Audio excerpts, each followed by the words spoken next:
الحمد لله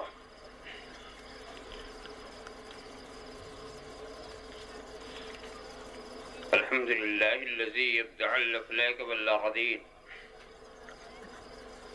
والصلاة والسلام على من كان نبيا وآدم بين الماء والطين،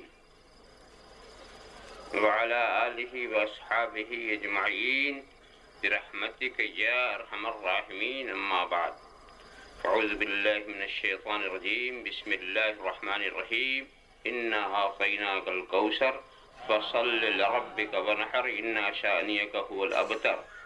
صدق الله مولانا العظيم وصدق رسوله النبي الكريم، ونحن على ذلك لمن الشاهدين والشاكرين، والحمد لله رب العالمين.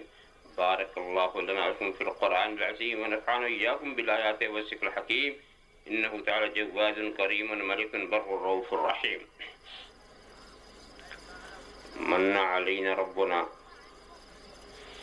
إذ بعث محمدا أيده بعيده أيدنا بأحمدا، أرسله مبشرا أرسله ممجدا، صلوا عليه دائما صلوا عليه سرمدا. اللهم صل على سيدنا مولانا محمد وعلى سيدنا مولانا محمد كما تحب وترضى بأن تصلي عليه. ساقی کوثر میرا جب میرے میخانہ بنا، ساقی کوثر میرا جب میرے میخانہ بنا، چاند سورج خم بنے ہر نجم پیمانہ بنا، چاند سورج خم بنے ہر نجم پیمانہ بنا، حسن فطرت کے ہر ایک جلوے سے بیگانہ بنا، حسن فطرت کے ہر ایک جلوے سے بیگانہ بنا، دل بڑا ہوشیار تھا اس در کا دیوانہ بنا، دل بڑا ہوشیار تھا اس در کا دیوانہ بنا، حسن فطرت کے ہر ایک جلوے سے بیگانہ بنا، دل بڑا ہوشیار تھا اس در کا دیوانہ بنا، اس بہانے ہی سے جا پہنچوں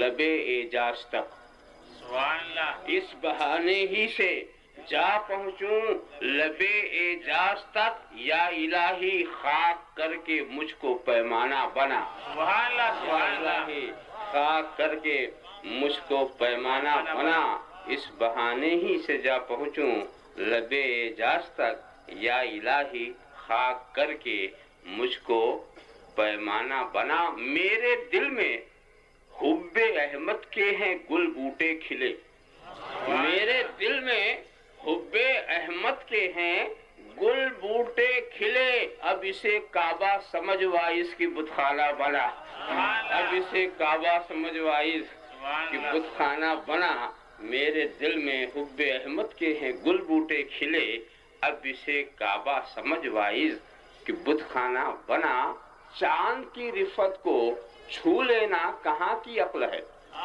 چاند کی رفت کو چھو لینا کہاں کی عقل ہے، عقل یہ ہے چاند کو خود اپنا دیوانہ بنا، عقل یہ ہے چاند کو خود اپنا دیوانہ بنا، آج بھی سورج پلٹ سکتا ہے تیرے واسطے، آج بھی سورج پلٹ سکتا ہے تیرے واسطے، اپنے دل کو الفت احمد کا کاشانہ بنا، اپنے دل کو الفت احمد کا کاشانہ بنا، ہاتھ ملتی رہ گئی رنگینی حسن مجاز، ہاتھ ملتی رہ گئی رنگینی حسن مجاز، دل میرا شمع رخ احمد کا پروانہ بنا، ہاتھ ملتی رہ گئی رنگینی حسن مجاز، دل میرا شمع رخ احمد کا پروانہ بنا، نہ حسن ماں نہ خورشید کے جمال میں ہے، نہ حسن ماں نہ خورشید کے جمال میں ہے، جو بات میرے نبی آپ کے بلال میں ہے، جو بات میرے نبی آپ کے بلال میں ہے، نہ حسن ماں نہ خورشید کے جمال میں ہے، جو بات میرے نبی آپ کے بلال میں ہے، جواب سل میں طلب کی رفاقت جنت. جواب سل میں طلب کی رفاقت جنت. کمال ہوش ربیہ تیرے سوال میں ہے. کمال ہوش ربیہ تیرے سوال میں ہے. خدا بھی جس کو رؤوف الرحیم کہتا ہے، خدا بھی جس کو رؤوف الرحیم کہتا ہے، میرا نبی ہے وہی حشر کس خیال میں ہے. میرا نبی ہے وہی حشر کس خیال میں ہے. میرا نبی ہے وہی حشر کس خیال میں ہے. خدا کو بھی رہی منظور اس کی خوشنودی. خدا کو بھی رہی منظور اس کی خوشنودی. نہ پوچھ مجھ سے کہ کیا آمینہ کے لال میں ہے. نہ پوچھ مجھ سے کہ کیا آمینہ کے لال میں ہے. غلاف کعبہ کہاں گنبد رسول کہاں. غلاف کعبہ کہاں گنبد رسول کہاں. فراق میں ہے کہاں بات جو وصال میں ہے. فراق میں ہے کہاں بات جو وصال میں ہے. اگر خاموش رہوں میں تو ہی سب کچھ ہے. جو کچھ کہا تو تیرا حسن ہو گیا محدود. بارگاہ رسالت و علیہ رسالت میں درود شریف کا نذرانہ عقیدت پیش کرنا.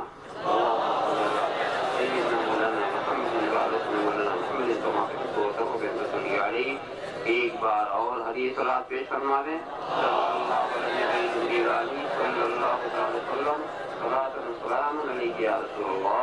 ایک بار اور حدیث ضرور شریف پیش فرما دیں.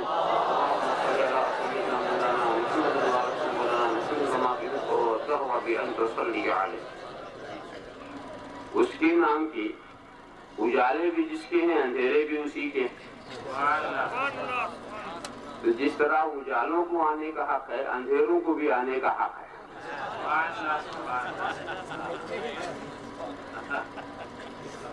ما من شيء الا يعلم اني رسول الله الا مرضت الجن والانس. دنیا کی کوئی ایسی چیز نہیں ہے جو مجھے اللہ کا رسول نہیں جانتی. تو اجالا بھی ایک چیز ہے اندھیرا بھی ایک چیز ہے. یہ دونوں میں اللہ کا رسول جانتے ہیں. تو اس سے آپ کو الجھن میں نہیں آنا چاہیے. توجہ آپ میری طرف رکھیں. بڑی ہی مشہور و معروف سورہ مبارکہ کی تلاوت کا میں نے شرف حاصل کیا ہے. بڑے ہی سادہ انداز سے چند باتیں پیش کر دینا چاہتا ہوں.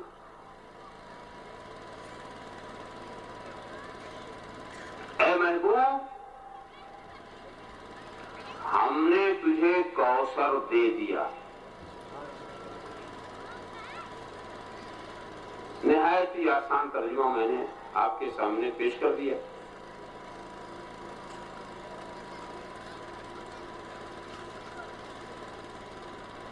اگر میں یہ کہوں آپ سے کہ میں نے آپ کو اپنا یہ رومال دے دیا تو اس کو کیا آپ سمجھیں گے؟ بیچ دیا، وقف کر دیا، کون سا لفظ آپ اس کے لیے استعمال کریں گے؟ تو عوامی زبان میں تو آپ یہی کہیں گے کہ ہم نے ہدیہ کر دیا، نذر پیش کر دیا. مگر فقہی زبان میں آپ کہیں گے ہبہ کر دیا. تو اب آیت کریمہ کا مطلب کیا ہوا؟ انا وہبناک الکوثر. سبحان اللہ.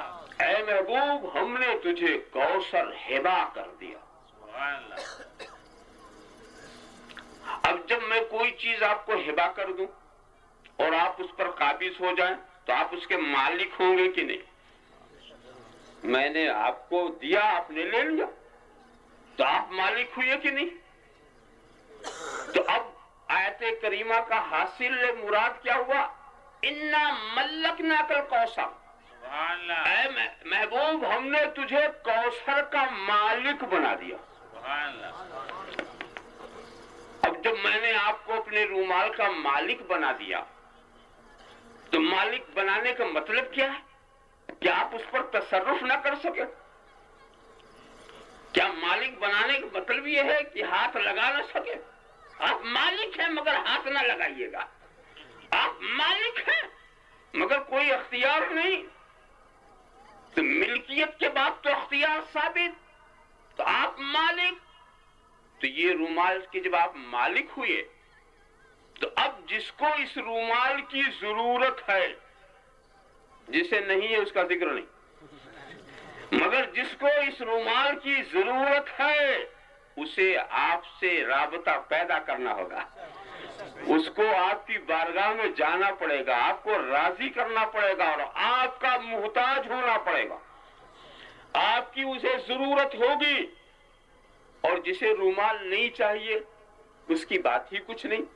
تو اے محبوب، ہم نے آپ کو تجھے ہم نے کوثر کا مالک بنا دیا۔ اب کوثر کے ایک قطرے کی بھی جس کو ضرورت ہے وہ محتاج ہے محمد رسول اللہ کا، وہ محتاج ہے رسول عربی کا، اسے ضرورت ہے سرکار مدینہ کی، اسے ضرورت ہے کہ گنبد خضرا والے سے رابطہ پیدا کرے، خوش کرے، راضی رکھے۔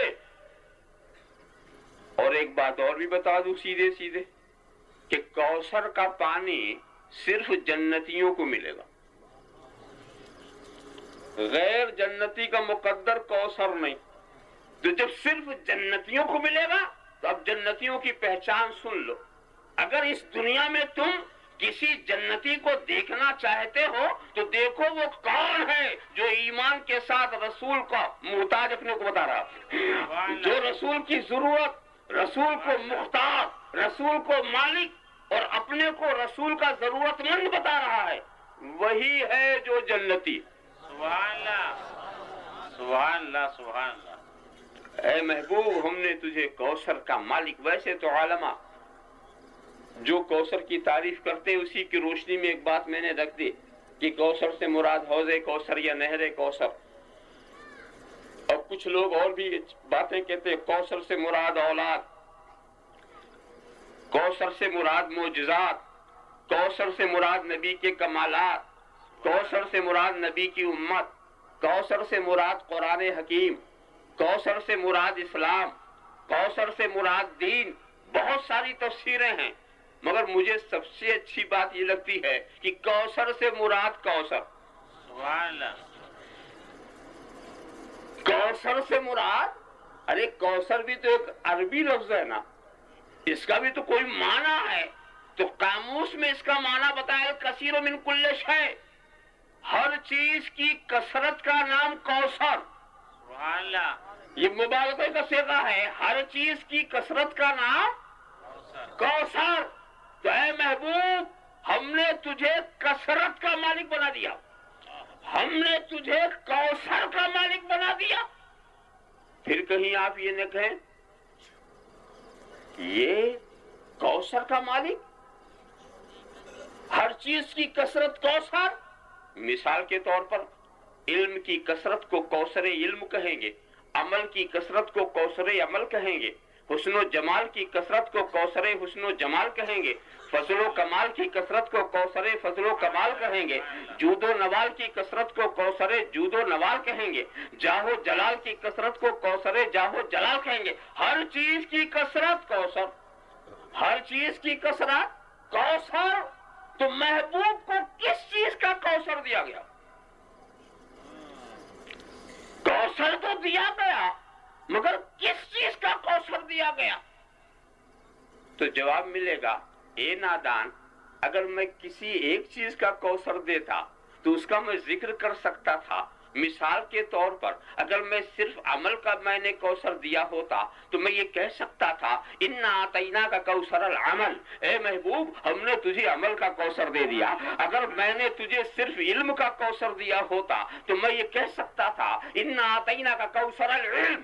اگر میں نے صرف حسن و جمال کا کوثر دیا ہوتا تو میں یہ کہہ سکتا تھا اِنَّا أَعْطَيْنَاكَ كَوْثَرَ الْحُسْنِ وَالْجَمَالِ۔ میں کسی بھی کمال کا اگر کوثر دیا ہوتا تو میں اس کا ذکر کر سکتا تھا۔ تو جب دینے والے نے مطلق رکھا ہے، جب مولا نے مطلق رکھا ہے، تو بندوں کو مقید کرنے کا کیا حق ہے؟ بندوں کو مقید کرنے کا کیا حق ہے؟ اے محبوب ہم نے ہر چیز کا کوثر دے دیا، ہر کمال کا کوثر دے دیا، ہر جمال کا کوثر دے دیا۔ مگر اس کو اور بھی میں ہندی کا چندی کروں تب بات بہت سمجھ میں آ جائے گی۔ اس میں یہ بات ہے ہی نہیں کہ ہم نے کوثر دیا، آپ نے ترجمہ بھی سن لیا، واہ واہ بھی کر دیا۔ اس میں یہ کہا ہے کہ ہم نے محبوب کو کوثر دیا، بلکہ اس میں تو یہ ہے کہ اے محبوب ہم نے تجھے الکوثر دیا۔ سبحان اللہ سبحان اللہ۔ یہ اور کیا چیز ہے؟ تو ال کو سمجھانے میں بڑی دقت ہوگی۔ یہ کوئی مدرسہ تو ہے نہیں کہ جہاں طلبہ کو بٹھا کر کے اور میں یہ تقریر شروع کر دوں کہ الف لام کی دو قسمیں ہوتی ہیں، ایک اسمی ایک حرفی۔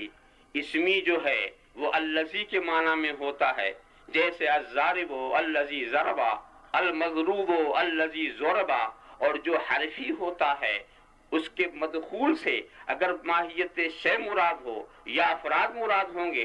اگر ماہیت شے مراد ہو تو وہ جنسی ہے، اگر افراد مراد ہوں تو یا تو کل افراد مراد ہوں گے یا بعض افراد ہوں گے۔ اگر کل ہوں تو وہ استغراقی ہے، اور اگر بعض ہیں تو یا تو وہ موجود فی الخارج ہوں گے یا معہود فی الذہن ہوں گے۔ اگر موجود فی الخارج ہوں تو وہ اہل الف لام عہد خارجی ہے، اور اگر معہود فی الذہن ہوں تو الف لام عہد ذہنی ہے۔ اس طرح کی بات شروع کروں تو آپ سمجھیں گے یہ تقریر ہو رہی ہے، منتر پڑھ رہے ہیں۔ تو منتر سنا کر کے میں آپ کا کیا فائدہ پہنچا سکتا ہوں؟ یہ تو درسگاہ کی چٹائیوں پر یہ اس طرح کی گفتگو کی جاتی ہے۔ میں ایسے انداز سے بات کروں کہ آپ کی سمجھ میں اچھا ایک آیت کریمہ کا ترجمہ آپ میرے ساتھ کریں۔ الحمدللہ رب العالمین، تمام تعریف مخصوص ہے اللہ کے لیے جو پروردگار ہے سارے جہانوں کو۔ المانے تمام، حمد کے معنی تعریف، اللہ اس میں جلالت، لام کے معنی مخصوص، رب کے معنی پروردگار، العالمین سارے جہانوں کا تمام تعریف مخصوص ہے اللہ کے لیے جو رب ہے، پروردگار ہے سارے جہانوں کا۔ الحمد، تمام تعریف، الکوثر، تمام کوثر، الکوثر، تمام کوثر، اے محبوب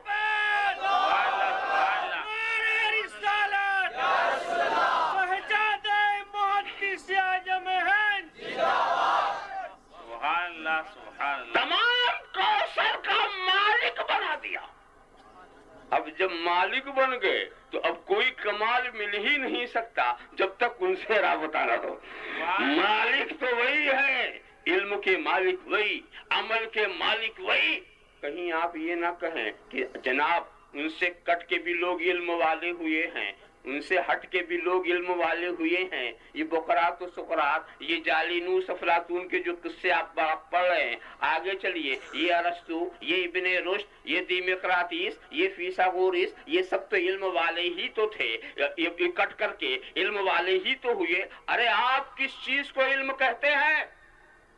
وہ علم جو خدا کی معرفت کرا نہ سکے، وہ علم جو رسول کے بارگاہ تک پہنچا نہ سکے، وہ علم جو خود اپنی معرفت کرا نہ سکے، وہ علم نہیں ہے، وہ جہل ہے۔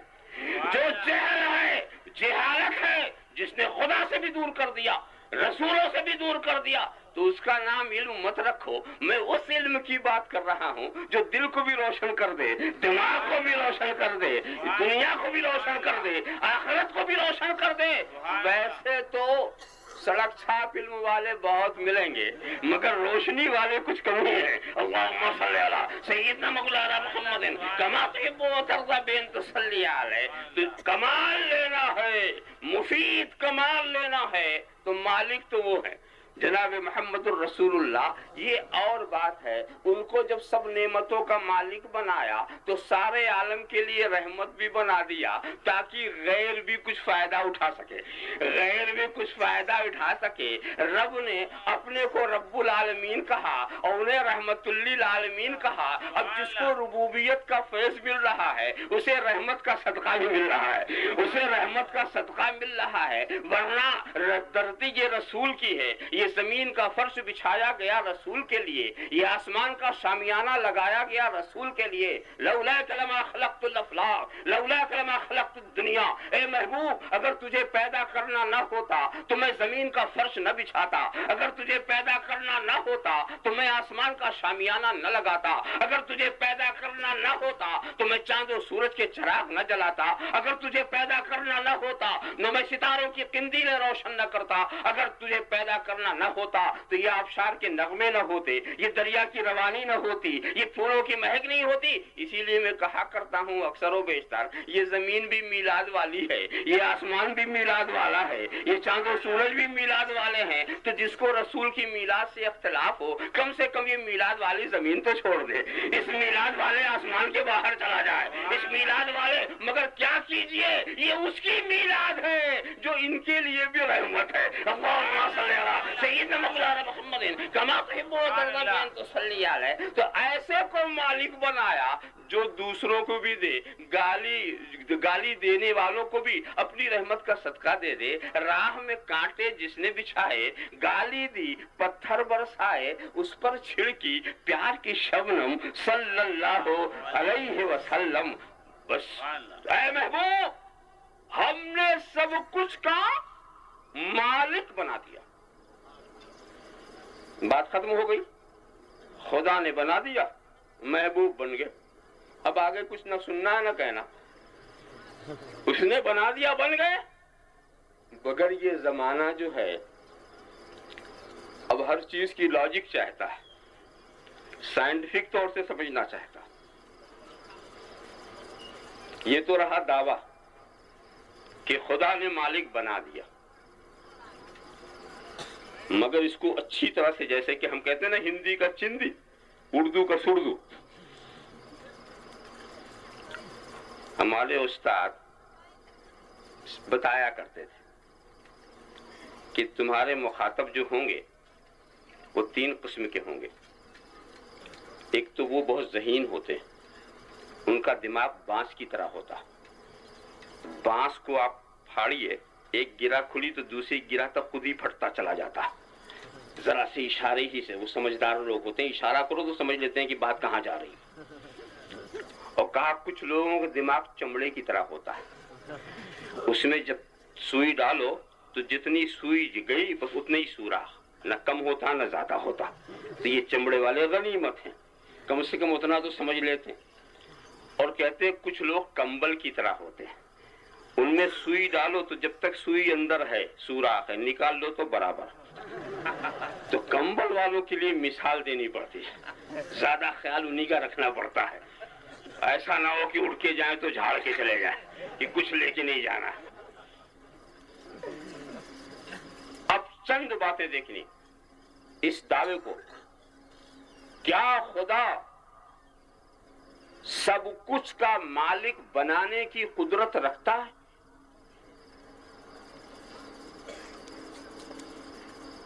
اگر قدرت ہی نہ ہوگی تو مالک بنائے گا کیسے؟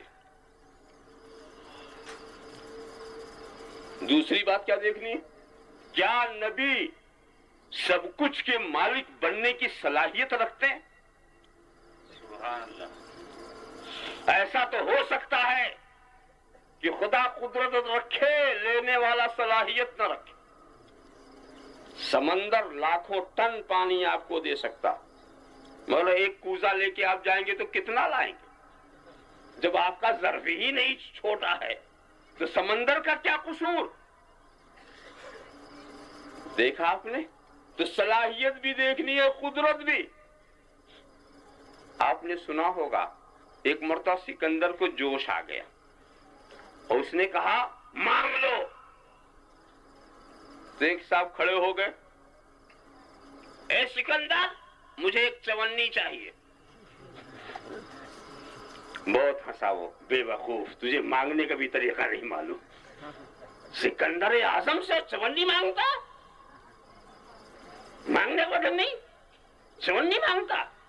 تو اس نے سوچا آج دریائے سخاوت کو جوش میں لگتا، تو اے سکندر پھر آدھی سلطنت دے دے، اگر چونی دینے میں تجھے توہین ہے تو آدھی سلطنت دے دے۔ پھر اور ہنسا، کہا بے وقوف، یہ بھی دوسرا سوال بے وقوفی کا، پہلا جو سوال تھا وہ میری حیثیت سے کم کا تھا، اور دوسرا جو ہے وہ تیری صلاحیت سے زیادہ۔ اپنی صلاحیت دیکھ، اپنی لیاقت دیکھ، اپنی استعداد دیکھ، پھر سوال کر۔ تو صلاحیت بھی دیکھنی، اور صرف خدا کی قدرت ہی نہیں دیکھنی، اس کی شان سخاوت بھی دیکھنی۔ اس لیے کہ اگر سخی نہ ہو تو قدرت رکھتے ہوئے بھی نہیں دے گا۔ دینے کے لیے جذبہ سخاوت چاہیے، قدرت ہے نہیں دیتا۔ ارے بخیل دینے کی قدرت تو رکھتا ہے نا، مگر دیتا ہے؟ وہ بخیلوں کے قصے تو آپ نے بہت سنے ہوں گے، بہت سنے ہوں گے۔ کسی بخیل سے کسی نے پوچھا، کہا بھائی یہ انگوٹھی مجھے دے دے، کیا کرے گا؟ جب اسے دیکھوں گا تو تیری یاد آئے گی۔ اچھا مجھے یاد کرنا چاہتا ہے تو خالی انگلی دیکھنا تو یاد کر لینا، فلاں سے انگوٹھی مانگی تھی نہیں دیا۔ آسان ہے بخیل سے لینا، دینے کا اختیار تھا، سخاوت نہیں تھی۔ ایک بخیل صاحب مرنے لگے، دولت بہت تھی، موت کا وقت قریب تھا، آگے پیچھے کوئی وارث نہیں تھا۔ محلے والے پہنچ گئے، ارے خدا نے تجھے بہت دولت دے رکھی ہے اور تو اب جا رہا ہے، آگے پیچھے کوئی نہیں ہے تو خدا کی راہ میں دے دے، مسجد کو دے دے، مدرسے کو دے دے، یتیموں کو دے دے، بیواؤں کو دے دے، خدا کی راہ میں دے دے۔ کہتا کیا خدا کی راہ میں جان تو دے ہی رہا ہوں، کہاں سے تم مال لینے آ گیا؟ جان سے بڑھ کر ہے؟ آسان نہیں ہے بخیل سے لینا۔ کسی بخیل کے سینے پہ کوئی صاحب سوار ہو گئے، گلے پہ خنجر رکھا، بول جان دیتا ہے کہ مال؟ جان دیتا ہے کہ مال؟ کہا جان لے لے، مال تو بڑھاپے کے لیے رکھ چھوڑا۔ تو بخیل نہیں دے گا، بخیل نہیں دیتا۔ مگر دوستو،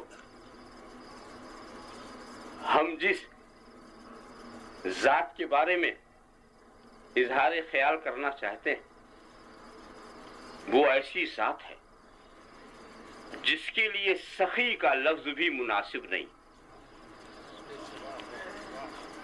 اسی لیے خدا کو نہ قرآن کریم میں کہیں سخی کہا، نہ احادیث میں، نہ صحابہ کی ارشادات میں۔ سخی کے لفظ میں کمی ہے، لفظ تو خوبصورت ہے مگر اس میں کچھ امکانات کی خامیاں ہیں۔ سخی کے لفظ کی تطہیر کی ضرورت ہے۔ سخی کے لفظ کے اندر جو خامیاں پہلے اسے نکالو، اور بہتر یہ ہے کہ یہ لفظ نہ بولو اس کے لیے۔ کیوں؟ اس لیے ہم سخی اس کو کہتے ہیں جو خود بھی کھاتا ہو، دوسروں کو بھی کھلاتا، اس کو ہم سخی کہتے ہیں۔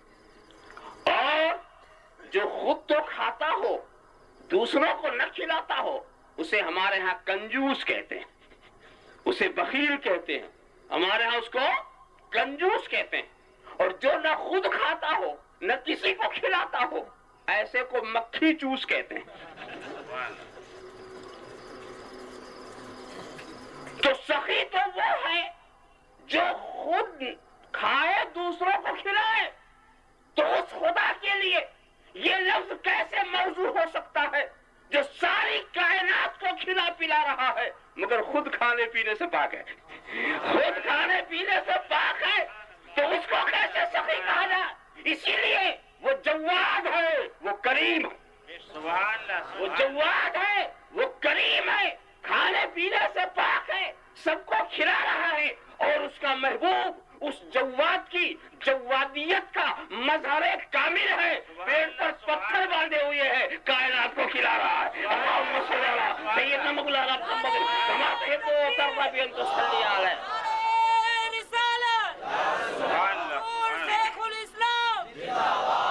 تو دوستو، اس کی جوادیت، اس کا جود و کرم، یہ سمجھانا جو کچھ آپ کے پاس ہے یہ اسی کے کرم، اسی کے فضل، اسی کا جود کا نتیجہ ہے۔